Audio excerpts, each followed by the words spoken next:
হেই, আজ কথা বলবো 2024 সালের one of the best action thriller sci-fi movie Atlas. কি হবে যখন আর্টিফিশিয়াল ইন্টেলিজেন্স সম্পূর্ণভাবে মানুষের বিরুদ্ধে চলে যাবে?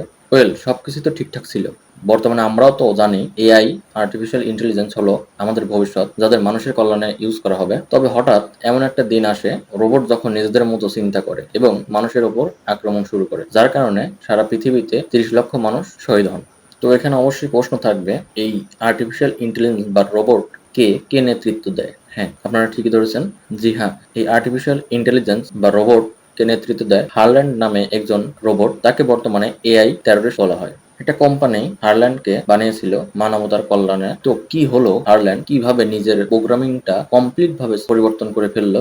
বর্তমানে বিশ্বের সব থেকে রোবট টেররিস্ট এই পরিবর্তন হলো, যার কারণে মানুষ একত্রিত হয় এবং একটা সংগঠন বানায় যার নাম ইন্টারন্যাশনাল কোalition অফ নেশন বা ICN, এবং মানুষ একত্রিত হয়ে এআইদের বিরুদ্ধে যুদ্ধ করা শুরু করে দেয় এবং মানুষের জয় হতে থাকে।